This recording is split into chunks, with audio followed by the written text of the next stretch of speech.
The Material World. 23. I had a thought which I wanted to share. If a person had to cross a country and was presented different paths to choose from, such as a path through a dangerous jungle, or over a mountain, or through an underground cave, an intelligent person would certainly choose the simplest and easiest path. This would allow them to reach their destination safely while achieving peace of mind and body. Only a fool would choose a difficult and dangerous path, thereby unnecessarily burdening themselves. In reality, each person is on a journey through this world, and their destination is the hereafter. Therefore, an intelligent Muslim should choose the path through this world which is easy and straightforward, in order to reach the hereafter safely.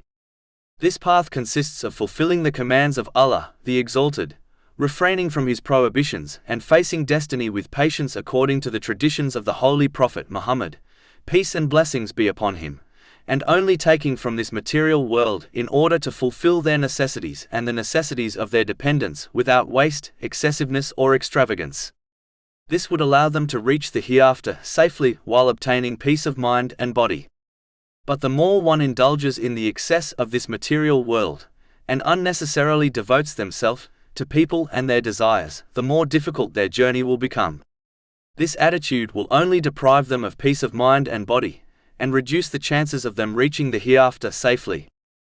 To conclude, Muslims must understand that life is a journey, so they should therefore be kind to themselves, and choose the simple and easy path in order to reach the hereafter safely, thereby obtaining peace of mind and body in both worlds.